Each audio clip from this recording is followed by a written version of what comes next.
Olá, amados. Estão todos bem? Graças a Deus. Estamos aqui mais uma vez para conversar, para falar sobre a palavra do nosso Deus e suas respostas, para o nosso dia a dia. No domingo, nós falamos a respeito do quando o nosso fogo espiritual começa a se apagar.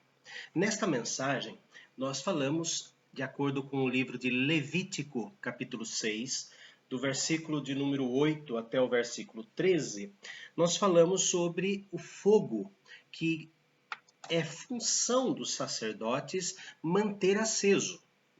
Era assim, durante a noite toda, o fogo no altar tinha que continuar tendo fogo para consumir totalmente a oferta que era dada a Deus, mostrando que todo aquele arrependimento cabe a Deus recebê-lo de forma contínua.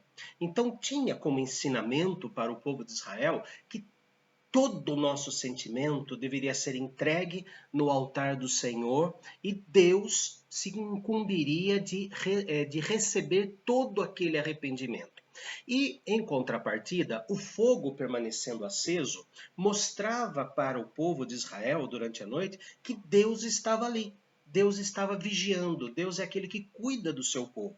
Enquanto apresentamos a Deus a nossa confissão de pecados, Deus mostra o quanto Ele está próximo de nós, tomando conta desta confissão de pecados e nos dando o alívio. Porque o texto fala que quando amanhecia, o sacerdote tinha que manter acesa a chama, lá da lareira ou do altar, tinha que manter acesa aquela chama para as ofertas pacíficas. As ofertas pacíficas eram sacrifícios de gratidão, onde o povo colocava o cereal, o povo colocava os manjares, os bolos, inclusive animais, com o mesmo carinho, com o mesmo capricho, com a mesma disposição que eles pegavam um cordeiro, um novilho perfeito, e oferecia como pedido de perdão, eles pegavam um outro animal perfeito, tanto quanto o primeiro, para oferecer como gratidão. E o que cabe a nós, a mensagem de domingo foi essa, o que cabe a nós, enquanto líderes, pastor, equipe de louvor, professores de escola dominical, todos os irmãos que postam, que colocam na internet mensagens, o que cabe a nós é ser aquele assopro, na brasa, para que a brasa reanime. Mas não cabe a nós, pastores, equipe de louvor, quem canta hinos, quem posta mensagens, colocar o fogo, mas sim manter o fogo. Tá? Porque quem coloca o fogo do fervor evangelístico, do fervor espiritual, é o Espírito Santo.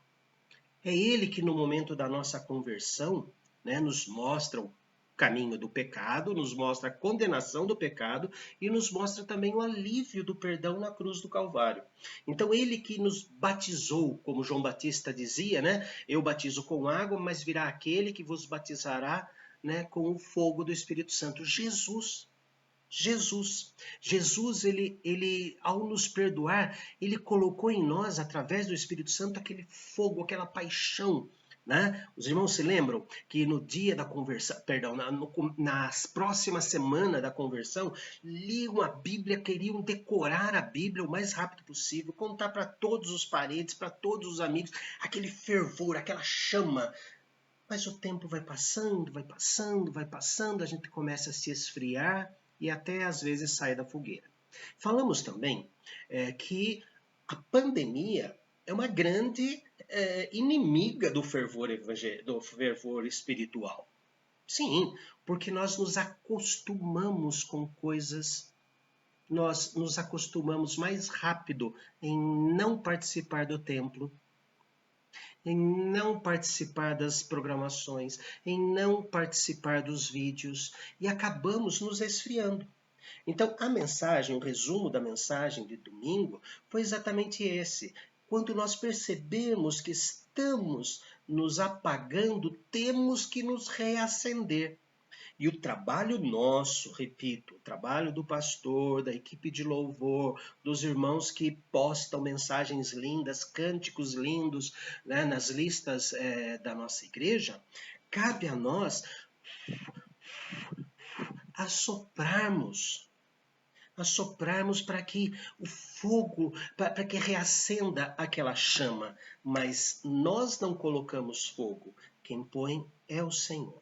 Então eu gostaria, eu levei um esboço ao púlpito, mas acabei falando várias outras coisas, não usei esse esboço, né? Que não é meu, esse esboço da mensagem não é meu, é de um pastor que eu li e gostei muito da mensagem dele e estou repartindo com os irmãos. Então diz assim: o amadurecimento em Cristo deve fazer com que a chama da sua fé, da minha fé, cresça mais forte e não mais fraca.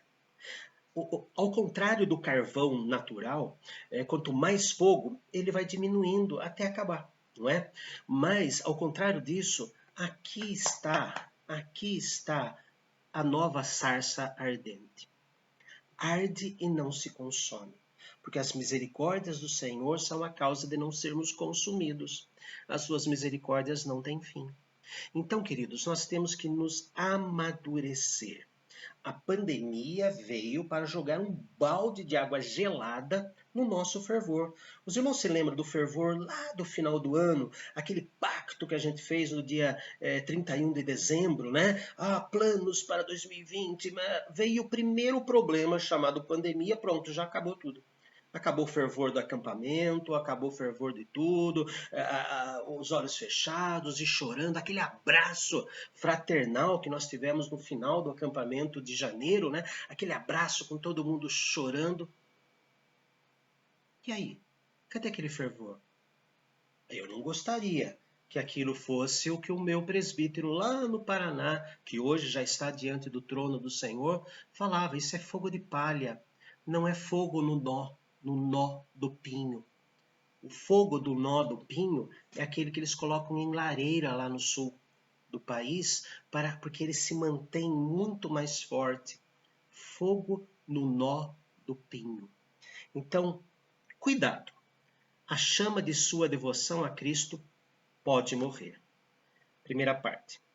Até mesmo Timóteo ficou desanimado quando o jovem pastor enfrentou situações difíceis. Paulo o encorajou a alimentar a chama da sua devoção com Deus. Segunda carta de Paulo a Timóteo, capítulo 1. Ele diz assim para Timóteo: Paulo, apóstolo de Cristo Jesus, pela vontade de Deus, de conformidade com a promessa da vida que está em Cristo Jesus, ao amado Timóteo. Graça, misericórdia e paz da parte de Deus Pai e de Cristo Jesus nosso Senhor. Dou graças a Deus, a quem desde os meus antepassados sirvo com consciência pura, porque sem cessar me lembro de ti nas minhas orações noite e dia. Lembrado das tuas lágrimas, estou ansioso por ver-te para que eu transborde de alegria, pela recordação que guardo da tua fé sem fingimento. A mesma que primeiramente habitou em tua avó Lóide, em tua mãe Eunice. E estou certo de que também em ti. Paulo diz assim: lembrado das tuas lágrimas. Então Timóteo passou por momentos em que ele chorou, com tristeza no coração. Por esta razão, porque Timóteo chorou, estava chorando, estava desanimando, e porque Paulo sabia que Timóteo tinha uma chama acesa pela avó e pela mãe no coração dele. Por esta razão eu te admoesto, eu quero trazer na tua memória uma coisa que você tem que fazer. Por esta razão, pois, te admoesto, que reavives o dom de Deus que há em ti pela imposição das minhas mãos. Reavive, faça um esforço, Timóteo. Acenda, você está chorando, você é tímido, você está com problemas. Reacenda, reacenda, reavives o dom, comece a trabalhar. Vem o desânimo, comece a trabalhar, escreva sobre o desânimo. Escreva sobre o desânimo e o ânimo que Deus nos dá. Nós postamos há algum tempo atrás sobre Deus nos anima nos nossos abatimentos. Você gosta de escrever poesia? Legal, ótimo. Comece a escrever sobre o seu desânimo e o que Deus fala sobre o desânimo. Você vai produzir uma coisa tão linda que no futuro, quem sabe, né, pode virar um hino, um cântico espiritual. Por que não? Né? Então, reavive o dom de Deus que há em ti, porque Deus não nos tem dado espírito de covardia, mas de poder, de amor, de moderação. Timóteo, Timóteo, você está esquecendo? Não te envergonhes, portanto, do testemunho do nosso Senhor, nem do seu encarcerado que sou eu. Paulo ia morrer. Né? Esta aqui é a última carta que o apóstolo Paulo escreve antes de ser, né, ter a sua cabeça cortada. Segundo a tradição, ele morreu decapitado, né? Mas ele já sabia. Né? Mas ele fala assim: não te envergonhes, portanto, do testemunho do nosso Senhor. Irmãos, o mundo será completamente diferente quando a quarentena parar. Nós vamos ser influenciados pelas novas filosofias do mundo? Ou nós vamos influenciar o mundo como cristãos verdadeiros? Como vai ser nosso trabalho? Nós vamos deixar que o maligno tome conta dos nossos corações, dos nossos preceitos, dos nossos conceitos, da nossa verdade, que é a Bíblia? Ou nós é que vamos levar a cura para os corações aflitos e aqueles confusos com relação ao que eu vou fazer agora após pandemia? Não é? Nós vamos ser influenciados ou vamos influenciar? Nós seremos chuchu desta salada, que precisamos temperos diferentes, né, para podermos ter gosto, porque na verdade somos água, chuchu é água. Né? Se você não colocar tempero, você está comendo uma gelatina, não é verdade? Mas você precisa colocar tempero para o chuchu ter uma razão de ser. Ou você é azeitona na salada?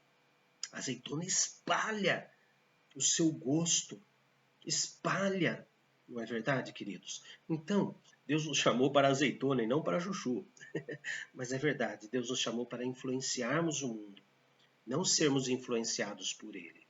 Mas ele fala assim, continua, não te envergonhes. Jesus não se envergonhou de morrer na cruz por você, não é? Jesus não teve essa vergonha. Jesus não teve a vergonha de, na primeira frase, dizer, Pai, perdoa-lhes porque não sabem o que fazem. Ele não teve vergonha. Em momento algum. Mesmo na zombaria dos fariseus, na zombaria dos sacerdotes, mesmo soldados zombando de Jesus, ele não teve vergonha. Como diz Max Lucado, né? Ele preferiu os cravos. Ele continuou sendo Deus na cruz. Ele continuou sendo Deus. Até o momento que ele disse, está consumado. O que ele consumou? A paz de Deus conosco. A reconciliação de Deus conosco. Ele consumou a sabedoria e o poder de Deus entrando no nosso coração, na nossa vida, nos livrando do mal. O que ele consumou? Ele consumou o esmagar da cabeça da serpente. Sim, queridos, nós não podemos nos envergonhar desse Senhor, de forma alguma, nem do seu encarcerado, que sou eu. Queridos, eu não estou preso, sou o pastor, eu não estou preso. Mas neste mundo, quantas pessoas estão presas por causa do Evangelho? Quantos missionários que estão presos por causa do Evangelho? São muitos. Quantos cristãos estão presos e terão suas mortes acontecendo nos próximos dias pelo Estado Islâmico, ou como dizia a nossa missionária pelo ISIS, Estado Islâmico. Quantos? Então, o texto é muito atual. Muitos estão encarcerados. Pelo contrário, Timóteo, versículo 8, participa comigo dos sofrimentos a favor do Evangelho, de acordo com o poder de Deus, segundo o poder de Deus, que nos salvou e nos chamou com santa vocação. Não de acordo com, não segundo as nossas obras, mas conforme a sua própria determinação e graça que nos foi dada em Cristo Jesus antes da fundação do mundo. Cuidado, queridos, cuidado. Não vamos permitir o esfriamento espiritual. O esfriamento espiritual acontece de duas formas. A fé pode ser encharcada de repente por circunstâncias devastadoras, incertezas, angústias, tribulações. O que vai dar no exame? Será que eu estou com Covid? Será que eu estou com H1N1? Será que eu estou com dengue? Será que eu estou com câncer? Será que eu estou com o quê? Essas coisas que acontecem na vida de todas as pessoas, acontecem na vida do cristão também. Ele não está isento disso. O que ele está isento é de se entregar às tristezas, porque dentro dele mora o Senhor. Não temas, eu sou contigo. Não te assombres, eu sou teu Deus. Eu te fortaleço e te ajudo e te sustento com a minha destra fiel. Isaías 41:10, os irmãos se lembram? Então, esta é a grande diferença. Uma segunda causa do esfriamento, o esfriamento pode acontecer gradualmente através da perda de interesse pelas coisas espirituais. Não troque as coisas espirituais, não troque os momentos de aquecimento espiritual, de alimento espiritual, por outras coisas. Não troque o banquete que Deus dá na escola dominical, o banquete que Deus dá no culto da noite, o banquete que Deus dá através das mensagens que são postadas não só por mim, mas pela mocidade, pelos irmãos dos grupos, repito, nossos irmãos que constantemente, dia a dia, estão colocando devocionais tão lindas nos grupos da nossa igreja. Não troque isso por futebol, por montanhas. Aqui as montanhas estão aqui, dá para ir no sábado. Não precisa ir no domingo na escola dominical. Não precisa curtir a noite. Curta a noite com Deus e os seus males vão embora. E aquele fervor que parece acabar também vão embora. Amanhã, queridos, no próximo vídeo, amanhã ou depois, não sei quando é que isso aqui vai ao ar, mas eu vou falar sobre como recuperar esse fogo, né? Infelizmente, claro, a mensagem de hoje é negativa. Cuidado, a chama pode sair. E as evidências dessa chama saindo é a nossa falta de frequência. É a nossa falta de assistência, assistir, participar, receber e assistir aos outros, cuidar dos outros. Quantos de vocês conhecem tecnologia muito melhor do que eu, do que outras pessoas, que poderiam ir na casa dos nossos idosos e ensinar a usar o celular para receber mensagens e participar dos cultos? Olha só que declaração de amor que vocês, jovens, podem fazer pelos idosos da igreja, por aqueles que oram por vocês todos os dias. Levanta, sacode a poeira, dá a volta por cima. Ai, você é bom, você sabe e Deus te ama. Santo Deus, cuida, Senhor, de todos nós que passamos por essa enxurrada de desânimos, por esses momentos tão tristes, tão mesquinhos muitas vezes, que nos levam a abandonar a Ti.